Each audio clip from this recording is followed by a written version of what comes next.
구약 성경을 보면 포도나무가 나옵니다. 이 구약 성경에서 나오는 포도나무는 이스라엘을 지칭하고 있습니다. 애굽 땅에서 종살이를 하던 이스라엘을 하나님께서 출애굽시키셨습니다. 그러기에 이스라엘은 마치 애굽 땅에서 캐어다가 가나안에 심은 포도나무와 같은 것입니다. 그런데 그 포도나무에서 정말 참 좋은 포도가 열렸으면 참 좋았을 텐데 그렇지를 못했습니다. 신명기 말씀을 통해서 볼 수 있는 것은 하나님께서 그들이 가나안 땅에 들어가기 전부터 우상 숭배하지 말고 불의하지 말고 하나님 주신 법대로 살아가기를 많이 당부하고 있었음을 보게 됩니다. 그러나 그들의 삶 가운데에는 잘할 때도 있었지만 그렇지 못하고 우상을 숭배하고 부패하고 타락하고 나라도 힘을 잃어버려서 갈라지게 되고 다른 나라의 포로로 끌려가게 되는 비참한 모습을 이스라엘 백성들이 보여주고 있습니다.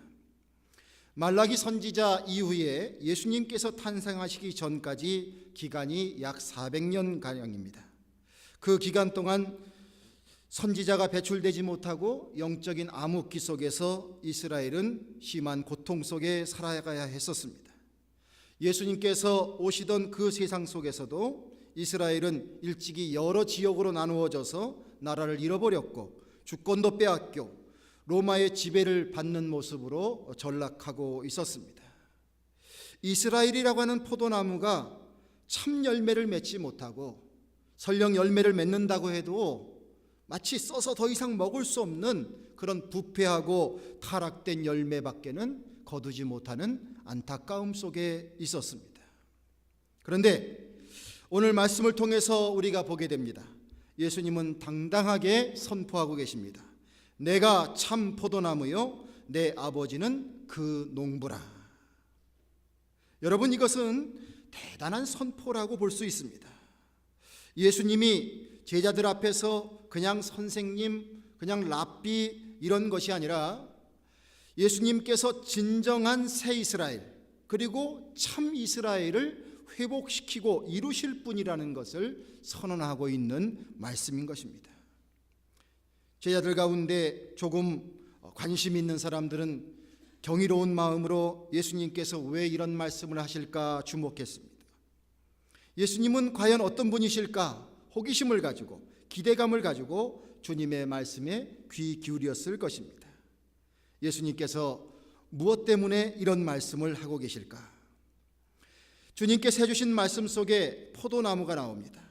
그런데 그 포도나무는 그냥 길에 버려져 있는 들에 그저 자연적으로 있는 그런 포도나무를 의미하는 것이 아니라 그 포도나무를 가꾸는 농부가 있음을 말하고 있습니다. 그러면서 예수님께서 자신을 포도나무라고 말씀합니다.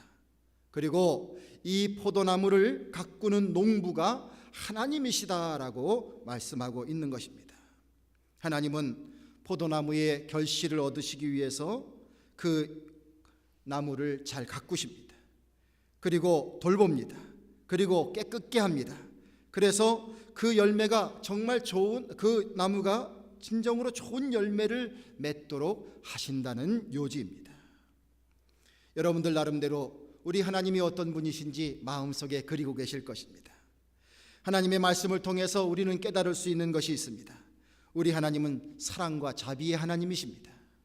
또한 우리 하나님은 정말로 정의를 지키시는 정의의 하나님이십니다. 하나님에게는 사랑과 정의 이 두 가지의 속성이 다 있으신 분이십니다. 사랑과 자비의 하나님의 모습으로서는 가지가 열매를 잘 맺도록 돌보고 가꾸고 기다리는 모습을 보여주는 것이지요. 정의의 하나님은 기회를 주어도 열매를 맺지 못하는 가지가 있을 때에 그것을 깨끗하게 정리해서 포도나무가 살아날 수 있도록 해주고 그리고 그 포도나무에 좋은 열매가 맺혀질 수 있도록 하는 것입니다. 여기에 기후에 충분한 이해를 하지 못하고 나무를 심었던 적이 있었습니다. 여름철에는 비가 오지 않잖아요. 그러니까 나무 가지가 이렇게 막 무성하게 자라니까 저는 뿌리를 내린 줄 알았어요. 그런데 사실은 뿌리를 다 내리지 못하는 가운데 나무 가지가 뻗어나가고 그리고 거기에 이파리가 생기니까요. 이제 이 땅 속에서부터 이렇게 수분을 흡수해서 빨아올리는 그 기능이 너무 강한 거예요. 얼마 못 가서 그 나무가 바짝 말라서 죽더라고요. 가지가 많긴 많았는데 결국 그 나무를 살려낼 수 없음을 보게 되었습니다. 그래서 이제 그 다음 다시 나무를 심을 때에는 그 부족한 것을 보완하는 작업을 했던 기억이 있습니다. 포도가 제대로 열매를 거두기 위해서 포도나무의 불필요한 가지들은 포도의 성장을 막습니다. 그래서 농부는 안타깝지만 가지 정리를 하는 수밖에 없다는 것입니다. 이 말씀의 비유를 우리가 바라다 보면서 이렇게 생각을 하게 됩니다. 예수님이 포도나무시고 우리가 그분의 가지라고 말할진대 나는 지금 과연 열매를 맺고 있는 가지인가? 우리 자신들을 돌아볼 수 있는 아주 중요한 말씀이라고 생각합니다. 농부는 가지에 열매를 맺도록 기회를 줍니다. 그런데 열매 맺지 못할 때에는 부득불 나무를 살리기 위해서 가지치기를 할 수밖에는 없는 것입니다. 여러분들, 하나님께서 우리에게 주시는 귀한 주님의 말씀으로 정말 열매를 맺을 수 있는 귀한 포도나무의 가지, 그 모습이 되는 우리가 되기를 주님의 이름으로 권면을 드립니다. 열매를 맺을 만한 가지로 잘 정리되어 있고 또한 주님께서 주시는 그 양분을 공급받아서 잘 좋은 열매를 맺혀나가는 그런 인생이 돼야 되겠다 하는 생각을 해보게 됩니다. 한번 여쭙겠습니다. 인생이 짧습니까? 깁니까? 연세 드신 분일수록 인생이 짧다고 얘기를 합니다. 맞습니다. 인생을 짧습니다. 마냥 안이한 태도로 산다고 해서 언제나 우리들에게 마냥 기회가 찾아오는 것만은 아닐 줄로 믿습니다. 하나님이 우리에게 주신 삶의 기회를 통해서 정말 주께서 원하시는 아름다운 열매를 거둘 수 있는 우리 모두가 되기를 주님의 이름으로 권면을 드립니다. 4절과 5절을 보면 내 안에 거하라 나도 너희 안에 거하리라. 가지가 포도나무에 붙어 있지 아니하면 절로 과실을 맺을 수 없음같이 너희도 내 안에 있지 아니하면 그러하리라. 나는 포도나무요 너희는 가지니 저가 내 안에 내가 저 안에 있으면 이 사람은 과실을 많이 맺나니 나를 떠나서는 너희가 아무것도 할 수 없음이라. 할렐루야. 이 말씀이 우리 모든 믿는 자들에게 은혜의 말씀이 되기를 간절히 바랍니다. 어쨌든 가지는 세상 없어도 나무에 붙어 있어야만 합니다. 어떤 악조건이 있어라도 강풍이 몰아쳐도 병충해가 와도 어떤 상황이 돼도 나무에 붙어 있을 때에 비로소 그 가지로서의 그 의미가 부여되는 것이라는 거죠. 나는 과연 나무 대신 예수님께 정말 잘 붙어 있는 가지의 모습인가? 우리 자신들을 생각해 보게 됩니다. 좀 급한 일이 생기고 어려우면은 내가 주님께 붙어 있는 듯합니다. 그래서 내가 주님과 함께 있다고 하는 그런 마음에서 몸부림을 칩니다. 그런데 좀 위기를 넘기고 나면 자꾸 독립을 하겠대요. 나무 대신 주님으로부터 좀 떨어져 나가도 괜찮겠다라는 생각들을 우리가 하고 있습니다. 문제가 좀 해결되고 나면 내가 언제 나무에 붙어서 살았던 사람이었는가? 이런 생각을 갖고 딴전을 필 때가 많이 있는 것입니다. 가지가 있습니다. 그 가지가 나무에 붙었다 떨어졌다, 붙었다 떨어졌다. 만약에 이런 것을 반복한다고 하면 언제 그 가지에 열매가 맺혀질 수 있겠습니까? 열매는 고사하고 생존 자체도 어려운 것입니다. 나무 대신 주님을 떠나서 살아가는 가지라고 하는 것은 결국 불에 타서 없어지는 그런 한낱 작은 것에 불과하지 않습니다. 성도 여러분, 주님께서 우리에게 주신 그 말씀이 헛된 말씀이지 않다고 믿고 정말 우리가 주님 안에 붙어 있을 때에 우리가 감당해야 할 우리들의 그 존재의 가치가 있다는 것을 늘 깨달으며 살아가는 우리가 되기를 간절히 축원드립니다. 우리가 주님께 붙어 있는 일은 생사가 달린 문제고 또한 영원한 삶을 그 방향을 결정짓는 것이다라는 그것에 대한 인식을 우리가 갖지 않은 거예요. 구원받는 일에 대해서 한번 생각해 보면 좋겠습니다. 예수 그리스도를 떠나서 우리가 무슨 방법으로 구원받는 인생이 될 수 있겠습니까? 온전한 사람만 갈 수 있는 하나님의 나라를 내 능력으로 갈 수 있습니까? 죄 많은 인간인데 흠없는 하나님의 존전 앞에 우리가 감히 설 수 있겠습니까? 하나님을 대면할 수 있는 존재가 아닙니다. 오로지 흠이 없으신 예수 그리스도의 십자가를 지시는 대속의 은총이 아니라면 우리를 의롭다라고 여겨줄 수 있는 방법은 하나도 없는 것입니다. 세상에서도 인간이 만든 많은 법이 있습니다. 그런데 그 법을 통과할 수 있는 사람은, 거기서 자유로울 수 있는 사람은 정말 드문 것입니다. 조금 돈이 있는 사람들이 제일 무서워하는 것이 무엇입니까? 세무조사입니다. 또 공직에 좀 일을 하고 싶은 사람이 무서워하는 것이 무엇입니까? 청문회입니다. 남들이 서로 차지하고 싶은 자리에 앉고 싶은 사람은 요즘 같은 경우는 자기의 민낯이 다 드러날 것을 각오해야만, 그래야만 그 자리에 어떻게 한번 도전을 해볼 수 있는 세상입니다. 조사하면 다 나오는 세상입니다. 흠이 없는 사람이 없다는 것입니다. 거룩하신 하나님께서 만드신 하나님의 법과 기준을 내 능력으로 통과할 수 있는 사람은 아무도 없습니다. 그렇다면 천국은 텅텅 비어있어야 합니다.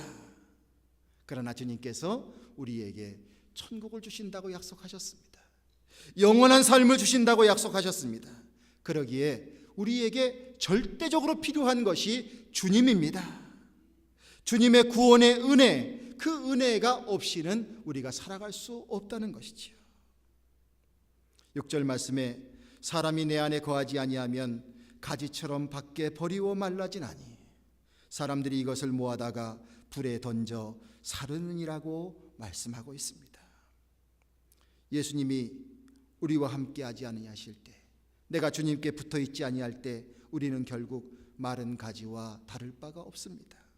타는 지옥불에 들어가는 인생이 될 수밖에 없습니다. 아무리 내가 잘 사는 것 같아도, 전도서의 기자는 헛되가 헛되니 모든 것이 헛되다라고 말했습니다. 외람되지만 전도서를 쓴 그 기자는 우리가 이 세상에서 누리는 그러한 작은 부보다 감히 비교할 수 없을 만큼의 큰 부귀영화를 누린 사람입니다. 그런데 그런 사람의 입에서 고백되어지는 표현이 무엇입니까? 헛되고 헛되니 모든 것이 헛되다, 그렇게 고백을 하고 있습니다. 그러기에 전도서의 결론은 무엇입니까? 이렇게 인생이 다 헛되니 우리 주님을 통한, 주님과 함께 거하는, 주님과 함께하는 그 인생이 아닌 이상은 우리의 모든 삶이 헛될 수밖에 없다고 우리들에게 가르쳐주고 있습니다. 주님께 붙어있지 아니하면 이 세상에서 잠시 잘 되는 것 같을지라도 여러분들, 우리는 마른 가지밖에는 더 이상 될 수 없음을 우리는 고백하고 살기를 간절히 바랍니다. 우리가 주님께 붙어있을 때에 주님 안에 거하면 주님과 우리는 하나가 된다는 것입니다. 주님과 하나가 돼요. 나무와 가지가 서로 하나가 돼서 그 안에 수분이 왔다 갔다 하고 영양분이 왔다 갔다 하고 거기에 나무가 가지고 있는 그 목적이 전달이 되고, 그래서 거기에 생동감이 있고, 우리가 주님과 하나가 될 때 주님이 공급해 주시는 주님의 말씀이 내 안에 들어와서 정말 나를 살찌우고 나를 건강하게 하고 내가 감당해야 할 열매 맺는 삶을 살아갈 수 있도록 주께서 우리들에게 풍성히 공급해 주신다고 약속하고 있습니다. 이러한 모습이 될 때에 풍성한 열매를 맺을 것을 우리는 기대하게 됩니다. 7절 말씀에 너희가 내 안에 거하고 내 말이 너희 안에 거하면 무엇이든지 원하는 대로 구하라 그리하면 이루리라 말씀합니다. 너희가 내 안에 거하고 내 말이 너희 안에 거하면 무엇이든지 원하는 대로 구하라 그리하면 이루리라. 자, 여러분들 무엇을 구하고 싶으십니까? 돈을 구하고 싶으십니까? 명예입니까? 자녀의 출세입니까? 더 나은 학식입니까? 좋은 친구입니까? 건강입니까? 우리가 많은 것을 구하고 싶습니다. 우리의 기도 속에 많은 것이 구하는 것으로 가득 차 있습니다. 그런데 주님의 말씀이 들어와서 주님의 말씀으로 풍성해지면서 그 안에 하나님과 하나가 된 사람은 결코 헛된 일을 구할 것 같지는 않아요. 우리가 구하되 받지 못하는 것은 잘못된 것을 구하기 때문이다라는 주님의 가르침이 있습니다. 정말 하나님께서 기뻐하시는 것, 하나님께서 만족하실 만한 것을 구하는 그 구하는 내용이 우리의 기도의 제목이 될 줄로 믿습니다. 그럴진데 우리가 무엇이든지 원하는 대로 구할 때에 주께서 열매 맺게 해 주실 줄로 믿습니다. 주님의 응답이 열매로 우리들에게 찾아온다고 할 때 과연 어떤 열매가 맺혀질까? 분명한 것은 믿음의 열매, 성령의 열매가 우리에게 채워지게 될 줄로 믿습니다. 이 열매를 주렁주렁 맺게 될 때에 비로소 그런 사람이 될 때에 하나님께 영광이 되고 우리 자신들이 주님의 제자인 것을 증명받게 된다 말씀하고 있습니다.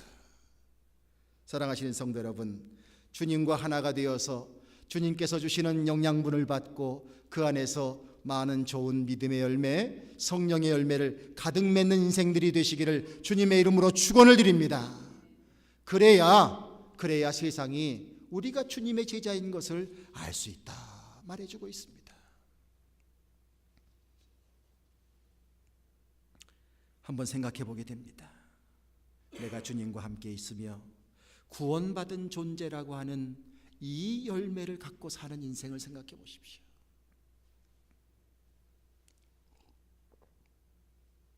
사람들이 아둥바둥합니다. 오늘도 아침에 제가 이런 생각이 들었어요. 내가 미국에 왔는데 미국에 올 때 어떤 마음을 가지고 왔을까 생각해 봤습니다. 다른 거 다 거두절미하고 저는 행복하고 싶은 마음이 있었던 것 같아요. 미국에 대한 기대도 있을 것이고 여기서 뭔가를 성취하고 싶은 마음도 있을 것이고 다 그런 모든 것이 결국은 무엇입니까? 행복하고 싶은 마음이 굉장히 컸을 것 같아요. 왜 그런지 모르겠지만 저희 돌아가신 어머니가 옛날에 제가 자랄 때 광서가 너는 미국 가서 살아라 이런 말씀도 자꾸 하셨어요. 저희 어머니가 저를 바라다 보면서 저에게 그런 마음을 이렇게 전달해 주셨어요. 행복하게 살고 싶은 마음이 제 안에 있었던 것 같아요. 자, 많은 것에서 행복합니다. 그러나 미국 생활 이제 저도 거의 20년이 다 돼가는데요.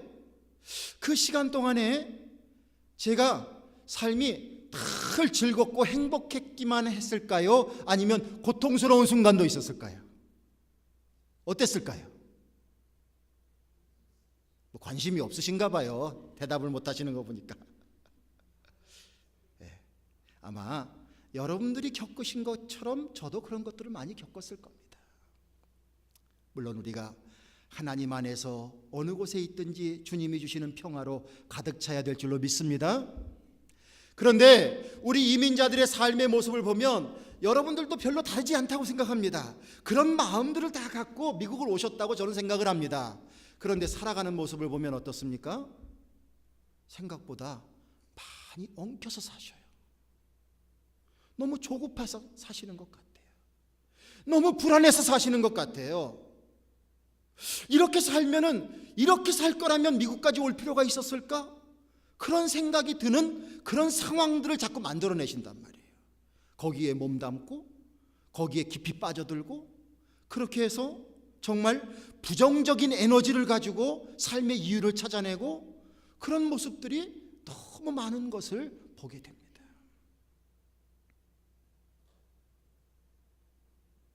여러분들, 우리는 그렇게 살아야 될 존재가 아닌 줄로 믿습니다.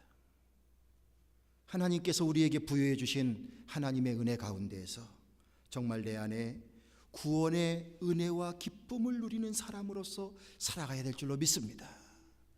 나 어느 곳에 있든지 내 마음 편하다. 예수 그리스도로 인하여서 구원받은 존재라고 하는 이 기쁨 속에 우리가 이 세상의 현실을 하나하나 극복해가며 내 마음의 중심에 기쁨이 가득 찬 삶을 살아가야 될 줄로 믿습니다. 또한 주님께서는 우리들에게 주님께 붙어 있을 때에 성령의 열매를 허락하십니다. 사랑, 희락, 화평, 인내, 자비, 양선, 충성, 온유, 절제. 그냥 단어 하나하나만 얘기를 해도 얼마나 좋은 말씀인지 몰라요. 이런 열매들이 주님과 하나가 되어 있을 때에 우리에게 부여해 주시는 하나님의 선물로 찾아오는 것입니다. 이 열매를 맺음을 통해서 하나님 앞에 영광을 돌리고 좀 세상에 희망이 되라고 주님께서 우리들에게 당부하고 있는 줄로 믿습니다. 오늘 말씀을 듣는 여러분들 한번 마음속에 생각해 보십시오. 여러분들에게는 어떤 열매가 더 맺혀져야 합니까? 사랑, 희락, 화평, 인내, 자비, 양선, 충성, 온유, 절제.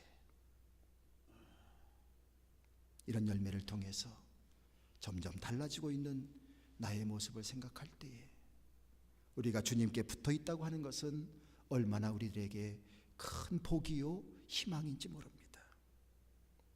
예수님은 우리가 가지로서 포도나무이신 주님께 든든히 붙어 있기를 다시 한번 말씀으로 당부하고 계십니다.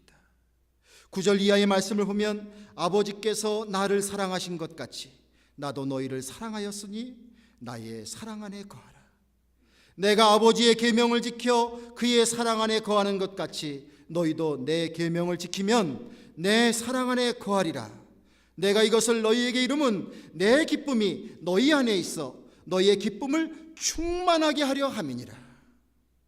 내 계명은 곧 내가 너희를 사랑한 것 같이 너희도 서로 사랑하라 하는 이것이니라. 예수님 사랑한다면 예수님께서 주신 계명을 준행하라고 주님은 말씀하고 있습니다. 사랑의 계명을 지키라는 거예요. 하나님께서 예수님을 사랑하셨고 예수님께서 우리를 사랑해 주신 그것을 본받아서 우리도 사랑하며 살라.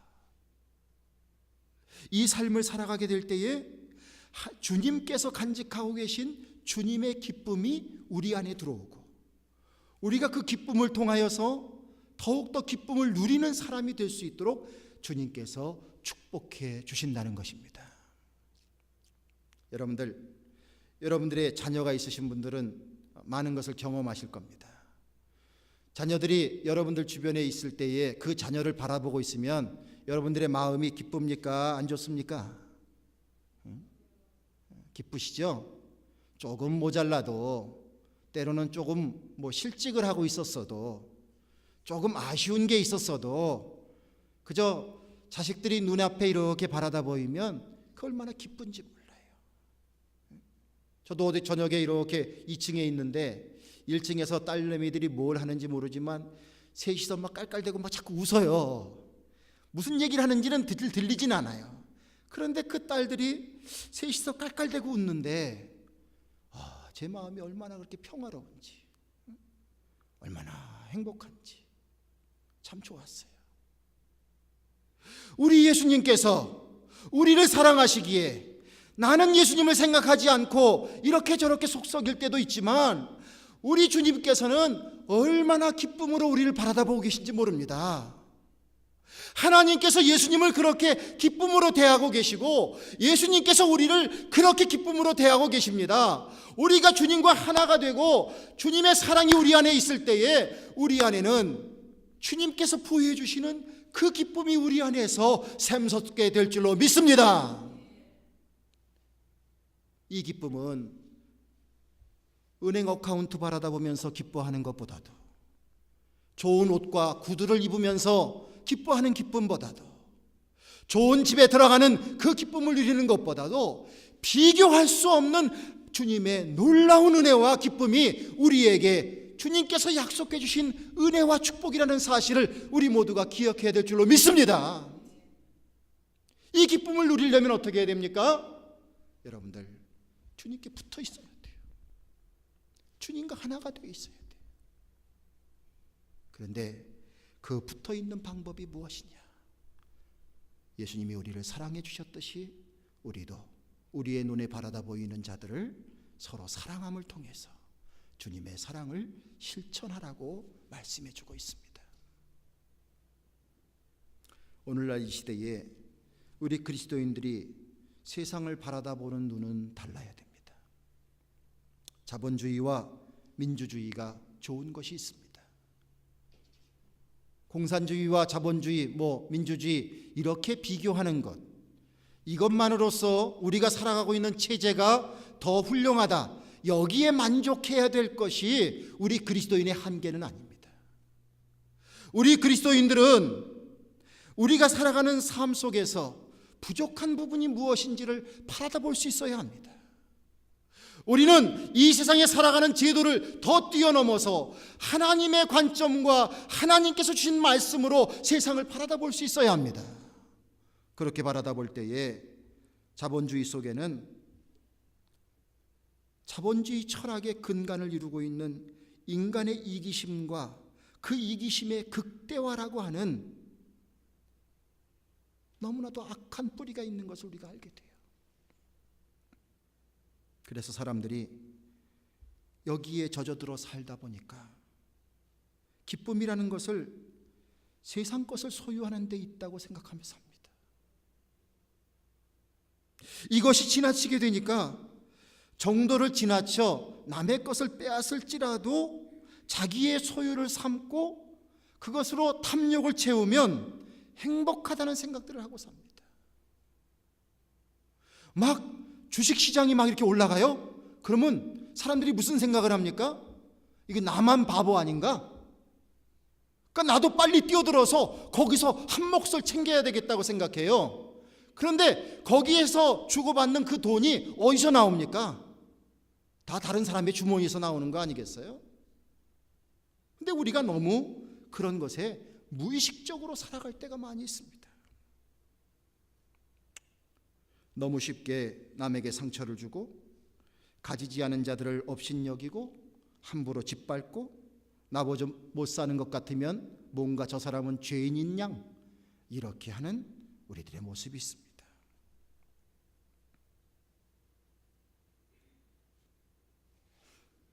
올림픽이 지금 진행되고 있는데 어저께 미국으로서는 아주 기쁜 일이 있습니다. 17살짜리가 그 스노보드를 타고서 내려가면서 온갖 기교를 부리는데 3차까지 시도하는데 맨 처음에 첫 번째, 두 번째는 거의 이렇게 순위에서 아주 저 밑에까지 밀렸었는데 기라성 같은 세계 그 분야의 선수를 다 제치고 마지막 시도에서 1등을 했습니다. 그래서 17살짜리 우리 미국 소년이 금메달을 땄어요. 이제 그 중계를 한국 방송에서도 중계를 해주는데 한 해설자가 이렇게 얘기를 해요. 어떤 한 선수가 나왔는데요, 그 선수에 대해서 얘기를 합니다. 저는 저 선수를 너무 좋아합니다. 왜냐하면요, 저 선수가 너무 잘생겼어요. 와, 저 선수가 너무 멋진 플레이를 합니다. 또는 저 선수가 이런 악조건이 있었는데 이것을 극복했습니다. 그러기에 저는 저 선수가 너무 좋습니다. 이렇게 얘기했으면 얼마나 더 좋았겠어요. 그런데 해설자 입에서 저는 저 선수가 너무 좋습니다. 왜냐하면 너무 잘생겼어요. 나도 모르게 우리 안에 들어와 있는 외모지상주의가 그냥 나오는 거예요. 수많은 시청자들이 그걸 듣습니다. 여러분들, 나도 모르게 우리가 살아가는 이 세상 속에 세상이 주는 메시지 속에서 우리가 그리스도인 됨을 잊어버리고 살 때가 너무 많습니다. 자, 한번 따라하십시다. 약자에게도 하나님이 함께 하십니다. 할렐루야. 내가 볼 때 아무리 우스운 사람도 그 사람은 하나님이 만들어내신 사람입니다. 내가 아무리 우습게 여길 사람도 하나님께서 한순간도 그 사람과 떠나 있지 않으십니다. 그러기에 함부로 공갈하고 협박하고 구타하고 사기치고 눈물 나게 하고 하나님께서 다 보고 계십니다. 성도 여러분,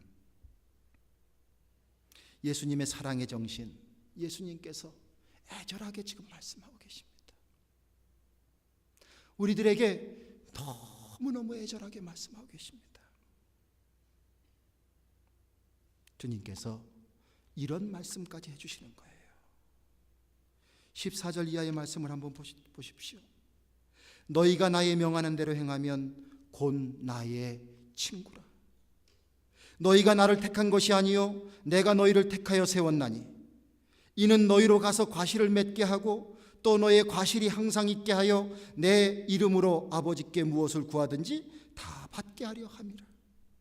내가 이것을 너희에게 명함은 너희로 서로 사랑하게 하려 함이로라. 예수님께서 우리로 하여금 사랑하며 살라고 말씀하시는데 우리에게 확신을 주시기 위해서 마지막 말씀으로 아주 확증을 지고 계십니다. 여러분들, 우리가 예수님과 감히 친구 먹을 수 있습니까? 그럴 만한 존재예요, 우리가? 어디 영감생신, 어떻게 불경스럽게 예수님을 친구라고 말할 수 있겠습니까?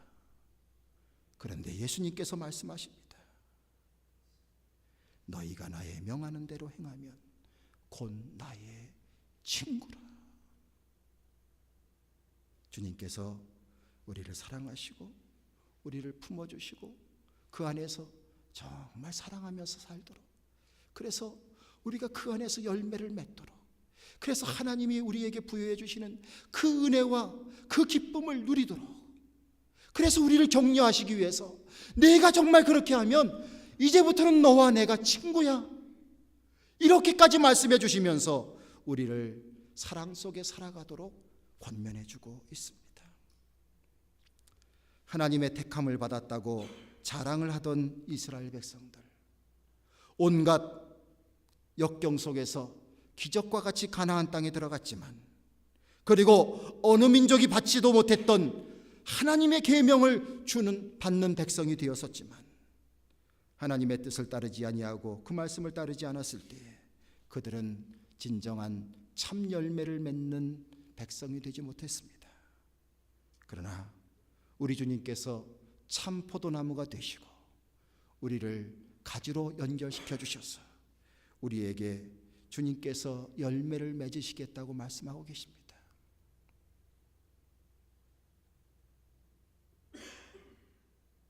여러분, 우리가 그동안 행복한 삶을 살지 못했다면, 이미 내가 여러 가지를 가지고 있음에도 불구하고 나의 영적인 정신적인 삶이 늘 빈곤한 삶을 살았었다면, 내 안에 기쁨이 없고 늘 고갈 속에서 살았었다면, 주님께서 우리에게 벌써 말씀해 주신 주님께 붙어 있으라, 예수님이 우리를 사랑하신 것처럼 우리도 사랑하라, 이 말씀을 우리가 못 들은 채 하고 기억하지 아니하고 다른 방법으로 살아가려고 여태까지 노력했기 때문은 아닐까요?